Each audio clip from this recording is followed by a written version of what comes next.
Hello दोस्तों। तो आज की हमारी जो कहानी है वो एक अनसॉल्व्ड केस मिस्ट्री के ऊपर है जो अब तक सॉल्व नहीं हुई। ये कहानी है एक कमरे की, एक शांत कमरे की, एक परफेक्ट कमरे की जहाँ पे एक डेड बॉडी मिलती है। ये कहानी है रूम नंबर 146 की। 2 जनवरी 1935 दोपहर को 1:20 हो रहे थे। एक वेल ड्रेस ग्रूम आदमी होटल प्रेसिडेंट के डोर से एंट्री लेता है। ये जगह कानस सिटी के busy power and light district में है। वो सीधा रिसेप्शन डेस्क की तरफ बढ़ता है और एक रूम की मांग करता है। उसे एक ऐसा रूम चाहिए था जो कम्प्लीटली आइसोलेटेड हो, जो कि ग्राउंड फ्लोर ना हो, कम्प्लीटली टॉप फ्लोर हो, जहाँ पे उसे कम्प्लीटली प्राइवेसी मिले। वो अपना नाम रोनाल्डो टी ओवन बताता है और कहता है वो लॉस एंजलिस से आया है। डेस्क क्लर्क नोट करते हैं, लेकिन तुरंत एक अजीब बात नोटिस होती है। उसके पास कोई लगेज नहीं था, ना कोई सूटकेस, ना कोई ट्रैवलिंग बैग, कुछ भी नहीं, ना आईडी। जब क्लर्क ने उसके बिलोंगिंग के बारे में पूछा तो ओवन ने कैजुअली एक्सप्लेन किया कि उसका सामान बाद में आ जाएगा। उसके पास सिर्फ बेसिक चीज़ें हैं जो अपने कोट के पॉकेट में रखता है, जैसे कि हेयर ब्रश, कोम, टूथपेस्ट की एक सिंगल ट्यूब। क्लर्क ने उसे 10th floor room number 1046 assign कर दिया और बेलहोप को बुलाया। एक 19 साल का लड़का जो कि बेलहोप था, वो ओवन को एलिवेटर से लेके गया। कमरे तक पहुंचने तक ओवन ने उसे बोला कि पिछली रात वो पास ही के होटल में स्टे कर रहा था, लेकिन वो होटल काफ़ी उसे महंगा लगा, $5 पर नाइट। तो इसीलिए वो आज इस होटल में स्टे करने की सोच रहा है, जहाँ पे उसको $2 पर नाइट पे करना पड़ रहा है। काफ़ी रीजनेबल था उसके लिए ये कॉस्ट। बेलहोप उसे 10th फ्लोर के कॉरिडोर से रूम नंबर 146 तक लेके जाता है। बेलहोप दरवाजे को अनलॉक करता है और ओवन को अपना रूम दिखाता है। रूम दिखाने के बाद वो उसे विश करता है प्लेजेंट स्टे। ओवन उसे टिप भी देता है। उसके बाद बेलहोप दरवाज़ा बंद करके चला जाता है। बेलहोप को क्या पता था कि जिस आदमी से वो मिल रहा है इस कमरे में, उसकी 72 घंटे बाद मौत होने वाली है। कुछ घंटे बाद लगभग 4 बजे दोपहर के मेड मैरी सॉफ्टी अपनी क्लीनिंग कार्ट के साथ आती है। उसे देखकर एक हैरानी होती है कि रूम 146 ऑक्यूपाइड है, क्योंकि पिछली रात उसी रूम में एक औरत रुकी हुई थी और उसके हिसाब से रूम अब तक वैकेंट होना चाहिए था। लेकिन जब वो नॉक करती है और अंदर जाती है तो वहाँ एक आदमी खड़ा होता है। सबसे पहले वो एक चीज़ नोटिस करती है, जो कि अंधेरा। रूम की सारी शेड्स बिल्कुल नीचे खींची हुई है। हैवी कर्टन्स पूरी तरह बंद है। सिर्फ एक डिम डेस्क लैंप लाइक हल्की सी रोशनी आ रही है, जो कि फर्नीचर पे लंबी लंबी परछाइयाँ बना रही थी। जिस आदमी को वो बाद में रोनाल्डो ओवन नाम से जानने वाली है, वो उसी अंधेरे में खड़ा होता है। मैरी अपना इंट्रोडक्शन देती है और पूछती है कि क्या वो रूम क्लीन करवाना चाहेंगे। ओवन पोलाइटली बोलता है, नहीं थैंक यू, उसे अभी सर्विस नहीं चाहिए। लेकिन फिर वो एक अजीब सी रिक्वेस्ट करता है मैरी से कि जब तुम जाओ तो दरवाजे को लॉक मत करना, क्योंकि उसका दोस्त आने वाला है कुछ ही समय में। तो मैरी उसे कहती है ठीक है, और मैरी डोर को अनलॉक ही रहने देती है। जैसा कि ओवन ने कहा था कि दरवाज़ा खुला रखना है, मैरी खुला दरवाज़ा रख के चली जाती है अपने बाकी राउंड्स कंटिन्यू करने। थोड़ी देर बाद मैरी फ्रेश टॉवल के साथ वापस आती है। वो डोर को लॉक करती है और अंदर जाती है और ये देखती है कि ओवन जो है वो बेड पे लेटा हुआ है, अभी भी फुल्ली ड्रेस्ड और अभी भी पूरे अंधेरे में। वो मैरी के प्रेजेंस को एक्नॉलेज तक नहीं करता। मैरी टॉवल को रख देती है और जाने ही वाली थी, तब उसकी नज़र डेस्क पे पड़ी हुई एक चीज़ पे पड़ती है, एक हैंड रिटन नोट। वो हल्के रोशनी में डीम लैम्प के नीचे उसे पढ़ने के लिए थोड़ा झुकती है। डॉन, मैं 15 मिनट में वापस आ जाऊंगा, वेट, ऐसा उस नोट में लिखा हुआ था। डॉन, कोई डॉन नाम का आदमी यहाँ था या फिर आने वाला था। लगता है ओवन के दोस्त आ चुके थे या फिर चले भी गए, लेकिन फिर भी सवाल यही रह जाता है कि कि ओवन का लगेज कहाँ था, उसका सामान कहाँ था और दोपहर के बीच पूरे अंधेरे में ये आदमी बेड पे क्यों पड़ा हुआ था। मैरी ये सारे सवाल अपनी जुबान पे नहीं ला पाती। वो रूम से बाहर निकल जाती है परेशान होके, लेकिन ये समझ नहीं पाती कि ये सब हो क्या रहा है। उसे बिल्कुल अंदाजा नहीं होता कि अभी अभी उसने एक ऐसा नोट पढ़ा है जो कि एक अनसॉल्व मर्डर केस का सबसे डरावना और हॉन्टिंग सबूत बनने वाला था। दूसरा दिन सुबह 10:30 बजे मैरी अपने मॉर्निंग राउंड के दौरान रूम नंबर 1046 पर वापस आती है, लेकिन जब वो दरवाजे के पास पहुंचती है तो एक अजीब सी चीज नोटिस करती है कि दरवाजा बाहर से ही लॉक था। एक सेकंड के लिए भी सोच लिया जाए तो होटल रूम नॉर्मली अंदर से लॉक होते हैं। गेस्ट अपनी सेफ्टी और प्राइवेसी के लिए खुद को अंदर से लॉक करते हैं, लेकिन ये दरवाजा की से लॉक किया गया था। इसका मतलब सिर्फ यही हो सकता है, किसी ने रोनाल्ड ओवन को उसी के रूम में अंदर लॉक किया है और की जो है वो अपने साथ लेके गया। मैरी अपने मास्टर की यूज करके अंदर जाती है। मैरी अपनी मास्टर की यूज करती है और अंदर जाती है। एक बार फिर से वो रूम में देखती है कि अंधेरे में डूबा हुआ रूम, सिर्फ वही एक डेस्क लैंप हल्की रोशनी दे रही है। ओवन एक चेयर पर बैठा हुआ है, बिल्कुल भी मोशनलेस, खाली जगह को घुर्राता हुआ। मैरी कुछ कह पाती उससे पहले ही टेलीफोन की रिंग बजती है। ओवन फोन उठाता है। छोटे से शांत रूम में मैरी दोनों तरफ की बातें सुन सकती थी। दूसरी तरफ से एक आदमी की आवाज आती है, डॉन कहकर बुला रहा है। ओवन के जवाब छोटे, बिल्कुल मैकेनिकल से लगते हैं। नो डॉन, मुझे खाना नहीं चाहिए, मैं भूखा नहीं हूँ, मैं अभी ब्रेकफास्ट करके आया हूँ। नो, मैं भूखा नहीं हूँ। और वो फोन रख देता है। मैरी वही खड़ी रहती है, कंफ्यूज्ड। फोन पर उसे कोई डॉन कह के बुला रहा था, लेकिन होटल में उसने रोनाल्ड ओवन के नाम से चेक इन किया हुआ था। मैरी पूछती है क्या किसी चीज की उसकी जरूरत है, तो ओवन मना कर देता है। मैरी रूम छोड़ के निकल जाती है। इस बार वो काफी डिस्टर्ब थी। फिर शाम के 4 बजे मैरी अपना दूसरा राउंड करने आती है। फ्रेश टॉवेल के साथ वो फिर वापस आती है। अब ये एक रूटीन प्लान बन चुका था, लेकिन जैसे ही वो रूम 146 के पास पहुंचती है, उसे आवाजें सुनाई देती है। रूम के अंदर बातचीत हो रही थी। एक से ज्यादा आदमी, कम से कम 2। मैरी दरवाजा नॉक करती है। तुरंत बातचीत जो है बंद हो जाती है। एक सन्नाटा सा हो जाता है। फिर अंदर से एक अजनबी सी आवाज आती है, लेकिन ये आवाज ओवन की नहीं थी। ये मैरी पहचान जाती है। ये आवाज थी तेज, गहरी और कमांडिंग, बिल्कुल अलग। वो शांत, घबराया वो आदमी नहीं जिसे मैरी पिछले 2 दिन से देख रही थी। Who is this? आवाज पूछती है। मैरी कहती है, मेड सर्विस, मेरे पास फ्रेश टॉवेल है। थोड़ा सा फिर से एक सन्नाटा हो जाता है। फिर एक आवाज आती है, हमें किसी चीज की जरूरत नहीं। मैरी को पक्का पता था कि ये झूठ है। रूम में कोई टॉवेल नहीं है। कल वो खुद उन्हें ले गई थी और अब तक रिप्लेस नहीं किए गए। ये आदमी उसे अंदर नहीं आने देना चाहता। मैरी कॉरिडोर में खड़ी रहती है। रूम के अंदर फिर से शुरू हुई दबे दबे आवाज सुनती है और फिर एक ऐसा डिसीजन लेती है जो उसे जिंदगी भर सताता रहेगा। वो वहां से चली जाती है। उसी शाम होटल प्रेसिडेंट के 10th फ्लोर में कुछ अनयूजुअल चीजें होती हैं। उस होटल में जीन ओवन करके एक यंग वुमन, जिसका रोनाल्डो ओवन से कोई रिलेशन नहीं था, सिर्फ सरनेम फेक होने के वजह से सेम लगता था। फिर ये औरत रूम नंबर 148 में चेक इन करती है, जो हॉलवे में थोड़ा ही अलग था। उसका बॉयफ्रेंड रात को 9:20 से लेकर 11:20 तक उससे मिलने आता है। बाद में उन्हें काफी अलग अलग सी आवाजें सुनाई देती है, जोर जोर से झगड़ों की आवाजें, गाली गलौज, मर्दों और औरतों के चीखने चिल्लाने की आवाजें।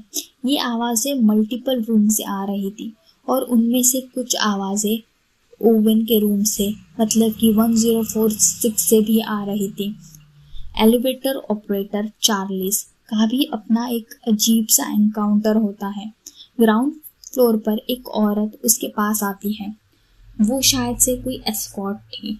उसके कपड़े और उसके स्टाइल से उसका प्रोफेशनल का अंदाजा लग जाता है। वो रूम नंबर 146 जाने को कहती है। चार्लिस उसे 10th फ्लोर तक ले जाता है। सिर्फ 5 मिनट बाद वो औरत वापस नीचे आ जाती है, कंफ्यूज्ड और गुस्से में, और कहती है ये वहाँ नहीं है। वो कंप्लेन करती है, उसने मुझे कॉल किया था। जब भी वो कॉल करता है वो हमेशा वहाँ होता है। मुझे समझ नहीं आ रहा। वो होटल छोड़कर चली जाती है। उसी रात लगभग 11 बजे रात को कैंसस सिटी की जमती हुई सड़कों पर कुछ एक्स्ट्रा ऑर्डिनरी होता है। रॉबर्ट लैन सिटी के वाटर डिपार्टमेंट में काम करने वाला एक वर्कर अपना ट्रक 13th स्ट्रीट पर ईस्ट बाउंड चला रहा था। टेम्परेचर फ्रीजिंग पॉइंट से नीचे गिर चुका था। फुटपाथ बर्फ से ढकी हुई थी और इसी जमती हुई रात में सिर्फ अंडर शर्ट और ट्राउजर पहने हुए एक यंग आदमी भागता हुआ दिखाई देता है, बिल्कुल रोलैंड ओवन के डिस्क्रिप्शन जैसा। वो आदमी रॉबर्ट लेन के ट्रक को हाथ हिला हिला कर रोकता है। रॉबर्ट लैन ब्रेक लगाता है।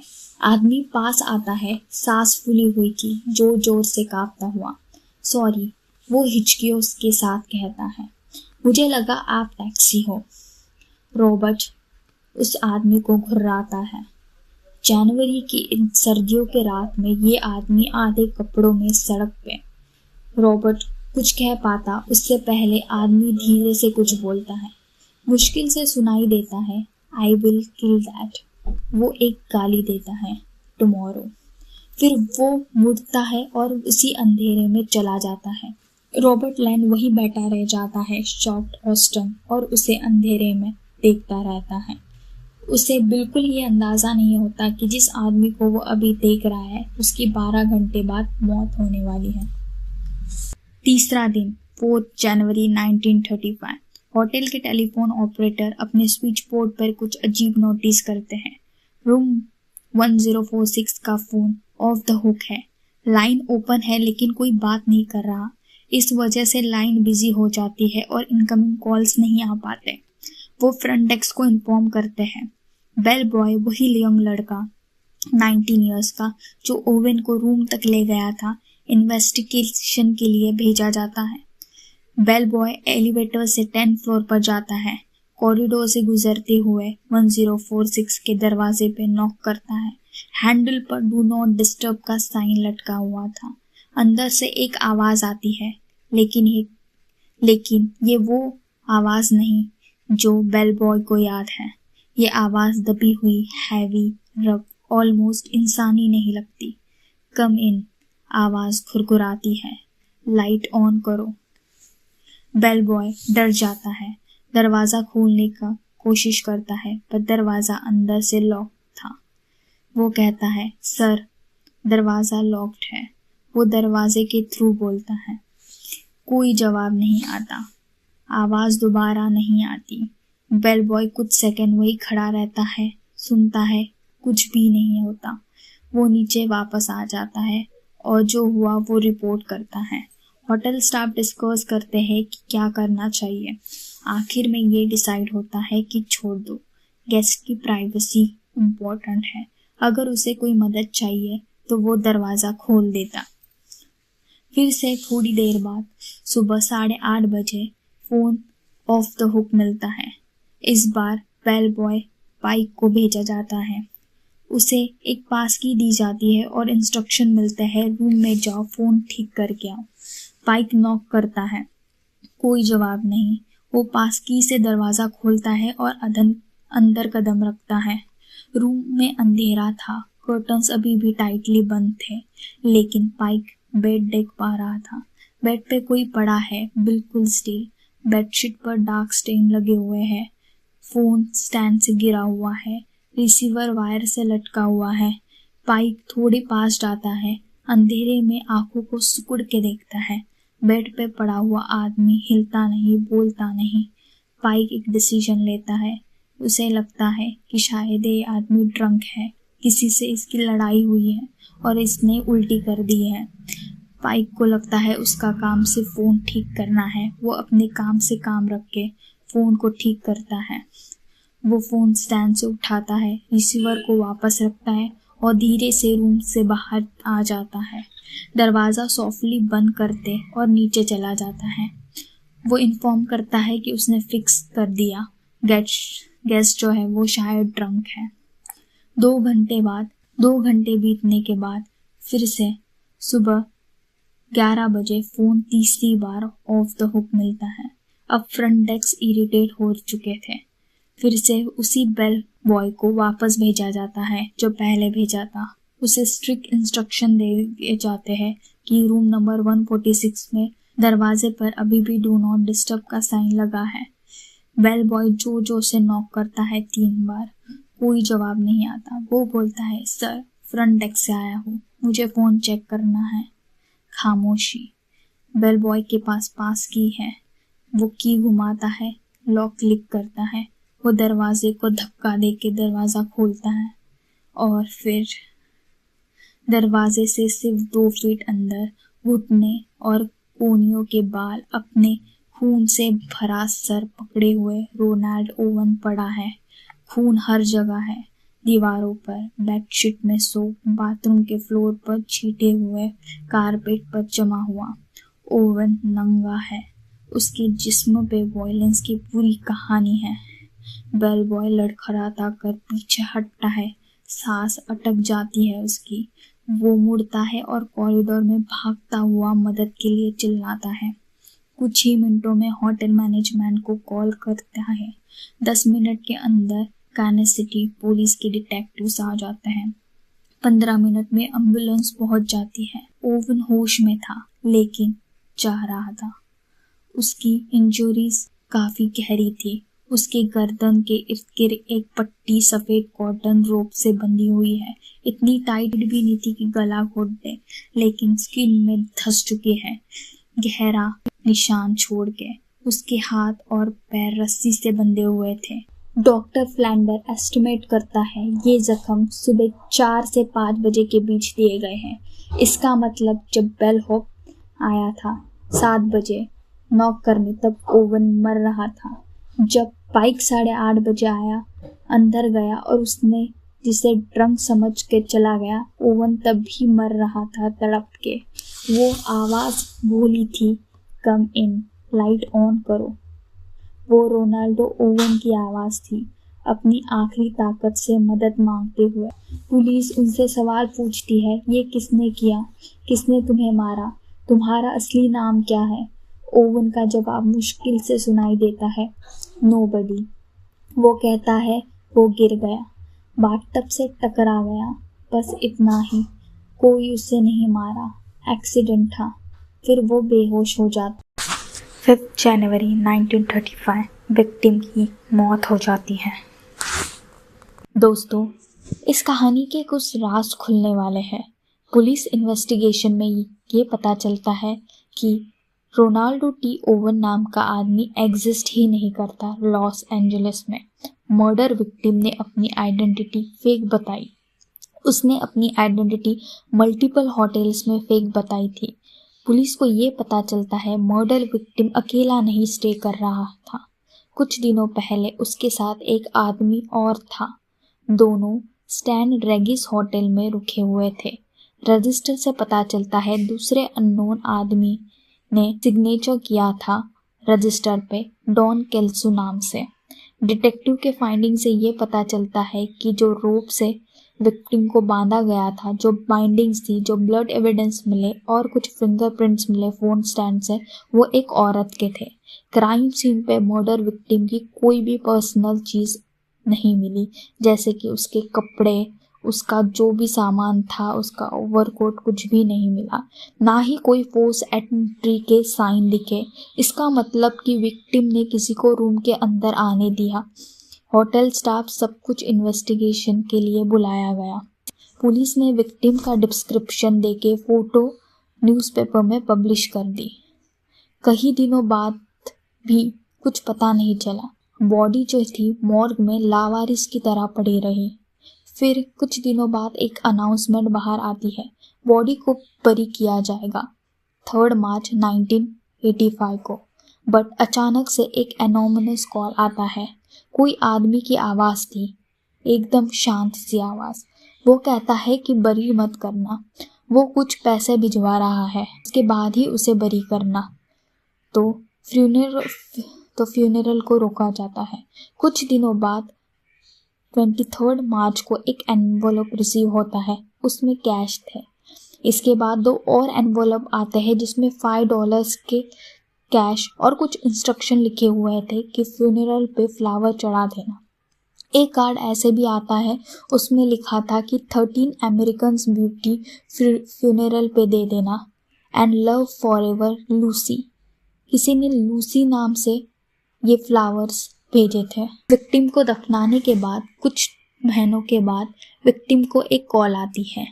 ये कॉल विक्टिम की माँ की थी। वो कहती है कि उनका बेटा आर्टेमस ऑल्गेट्री घर छोड़ के चला गया था क्योंकि उसे दुनिया घूमनी थी। उन्होंने न्यूज़पेपर में फ़ोटोज़ देखी।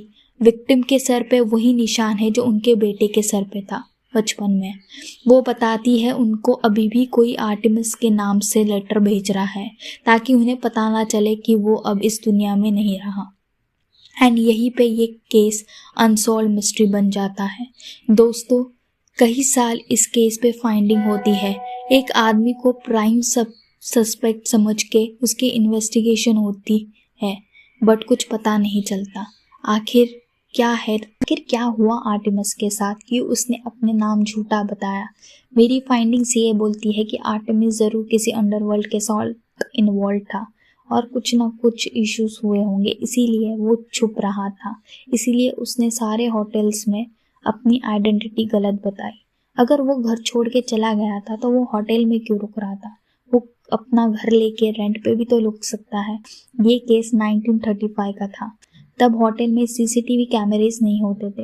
होटल रूम में कौन आ रहा है, कौन जा रहा है, ये सारी चीज़ें ह्यूमन ट्रैक करते थे। इसीलिए ये बताना मुश्किल है कि 1046 में कौन कौन गया था। इसमें होटल स्टाफ इन्वॉल्व था या नहीं था, ये भी एक रहस्य ही है, क्योंकि हो सकता है कि कोई तो उनमें से मिला हो। तो दोस्तों, अगर आपको ये कहानी पसंद आई हो तो इस चैनल को लाइक कर देना, सब्सक्राइब कर देना, और मैं ऐसे ही कुछ मिस्टीरियस सस्पेंस की स्टोरी आपके लिए लेके आऊँगी। Thank you.